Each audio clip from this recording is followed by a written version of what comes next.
I'm still sort of baffled by this because on one hand, right? I mean, you mentioned in the piece that the only time that we had any real sort of national style program for this daycare happened during World War II, where obviously women had to leave the home, go in and work in factories for the war effort as many men were off fighting. And it was an easy sell insofar as it was a patriotic duty.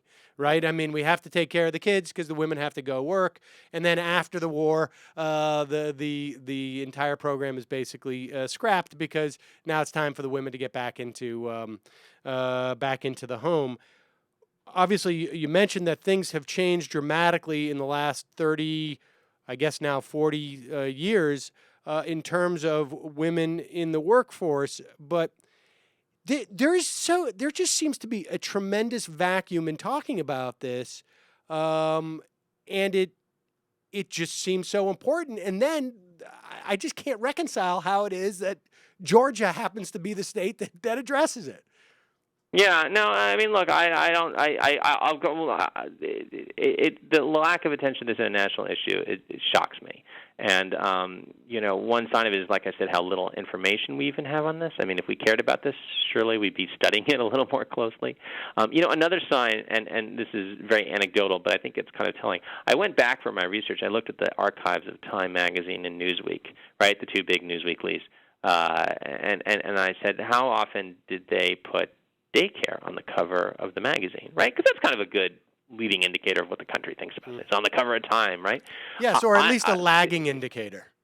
Yeah, a lagging indicator, right? And whatever. This is not scientific. It's possible I missed something. I didn't do the right search term. But as best I can tell, going back to the early 1970s, there was one cover, one cover for something that, affects a huge number of kids, a large proportion of Americans. And, even though a lot of my article, what we've been talking about the last few minutes, is about more lower-income parents, I think middle-income parents, they go through very similar things. I mean, they know this struggle, right? I got to find daycare for my kids. I can't find something that I trust. What I can find that I trust is way more than I thought it was going to be. So, I mean, you would think this would be a big issue, and it really hasn't been. There are various theories why. I think one reason it hasn't gotten more attention at the national level in Congress is the sort of obvious one, which is, look, raising kids is something that that got left, for women today. It was a women's issue. It was a women's job. And, men, whatever, they went off to work and dumped the kids with their wife. And, look at Congress. It was mostly men. Now it's still mostly men, but it's not nearly as imbalanced as it used to be. And we're getting more women in Congress. We're also getting men in Congress who are younger. And I think in general there's a generational shift here where younger men my age, where I have two kids, I'm used to sort of treating, parenting as an equal responsibility. So you have parents who, the men who are coming to Congress now, they have working spouses. They're more likely to have, to be treating sort of, parenting as something that's on their brain as well. So I think that's one reason why this will maybe now start to shift on a national level. I don't know enough of the backstory in Georgia and Oklahoma to tell you why it happened to percolate there. State legislatures are always kind of quirky. But I do feel like the Oklahoma one is a pretty quirky state legislature. I don't know if you've seen one. Yes, it is. Yes, it is. And the story I heard there was, I think, that was one of those where something got passed and people didn't realize what they were voting for. It was a weird story. But whatever. Whatever the circumstances of the enactment, it's a popular program, and people like it, and they take pride in it now, and which I think is a testimony to the fact that this is something, that has bipartisan feel. I remember when I was working on the stories about how the brain develops, and I talked to some of the experts, and they told me, we used to go into, we go into red states all the time, and people, this is not ideological, that conservatives, liberals, they get that, and they care about it, and, and particularly, among religious groups, across the political spectrum, people feel like, helping children is something that has an innately broad appeal, as it should. It's interesting, too, because I know that you've been working on this piece for some time, and I imagine quite a bit of time prior to President Obama raising this proposal in the State of the Union. And I wonder if part of that equation is also a function of the rise of single women as at least a perceived electoral force. And if that isn't, that we're going to see more of this because that is a constituency that is now perceived as one that can really affect the outcome of an election. That's interesting, and I don't know enough about the politics of this to say anything definitively. I mean, there are issues. It's not enough to say people like this issue. They care. They agree. I mean, in general, I think if you say, "Do we should have good daycare available for kids?" You'll get lots of people who say they support it. But then the question is, well, what are they willing to sacrifice in terms of spending elsewhere, or taxes, or other priorities, and do they care about it when they go to the voting booth? I mean, who knows? I mean, there's a whole separate discussion about that.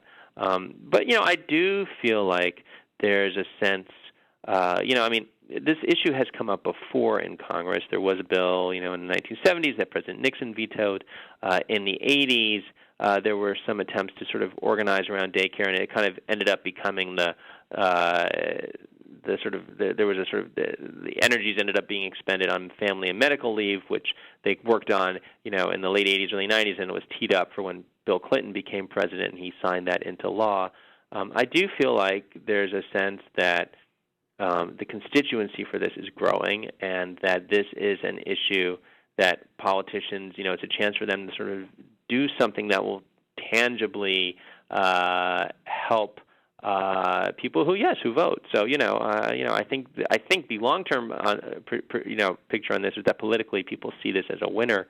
I would think many Republicans as well as Democrats, but the long term can be it can be pretty long. And I wonder how much the idea, I mean, it's almost, when you really start to think about it, or at least when I really start to think about it, it's surprising to me that there isn't already some type of like tax expenditure, some type of tax credit for this. I mean, and then I guess in second thought, it's also sort of such a tax credit would be so really have the biggest impact in terms of middle class families, I would imagine, right? Because right. If you're there are tax credits, they're just not very big right now. And I mean, if you look abroad at all at sort of the countries that do this, they typically, they provide subsidies for daycare, but a lot of times it's done as a tax break. In part to say to families, if you would rather have a parent stay home, be it a mom, dad, whatever, rather than send your kid into a daycare, or you want to do it sort of part-time, we'll give you some support for that as well. We don't want to be penalizing, that choice. So, that's usually what the other countries do. And we do have some tax breaks, just they're just not nearly big enough for the reason. Lastly, what if you were to be able to design something, and what I mean, because I have little doubt that in terms of the developed countries, we are lagging behind in providing this type of support for folks. What system would you base it on? I mean, when you look at other sort of childcare programs that exist, what would you base it on? What would it look like? So, I mean, it's easier to sort of to say. I mean, there's two questions. Sort of, what do you want the actual care to look like for the kids, and then how does the government get you there, right? So the first part, I mean, I think we know what the qualities look like. It actually would probably look a lot. It would look something like what they do in France, although every culture is different, and there will be cultural differences between France and the United States. It would actually, a pretty good example here in the United States is what we have for the U.S. military. Care on U.S. military bases is actually considered to be quite good for the most part, and that in the sense that the people, when they're doing it right, and there have been some lapses recently, but when they do it right, they're pretty, they hire people with experience, they pay them a little better, they have reasonably strong regulations about the number of adults per child, the safety regulations are pretty strong, and then they inspect them 4 times a year, which is much higher than most states do. And so it would probably look something like that. And then, how the government would sort of get you there, I don't know. This doesn't, I think there's a lot of different, that's a more open question, but presumably it involves some kind of subsidies combined with some kind of tax credits. Again, you would want to make it so the goal here is that anybody can afford this regardless of their income. And, again, if people want to have more time at home and less time with a kid in daycare, you don't want to penalize that choice. So you got to figure out how to do that, and that's a that's a whole other conversation. But that's, I think, where you want to get to in the end of the day. Something that looks like what the military has, or maybe has some things in common with what they do now in France and some other European countries. Once again, the military proves just how well socialism works. Right. If we can only get them to spread that to the rest of the country, Right. we would be far better off. Well, Jonathan, I appreciate you taking the time to talk to us today. I don't. We have not done justice to the emotional component of your story, and I can't recommend to people enough that you go and check it out in the New Republic, The Hell of American Daycare. Jonathan Cohn, author of Sick, The Untold Story of America's Healthcare Crisis and the People Who Pay the Price. Thanks so much for joining us.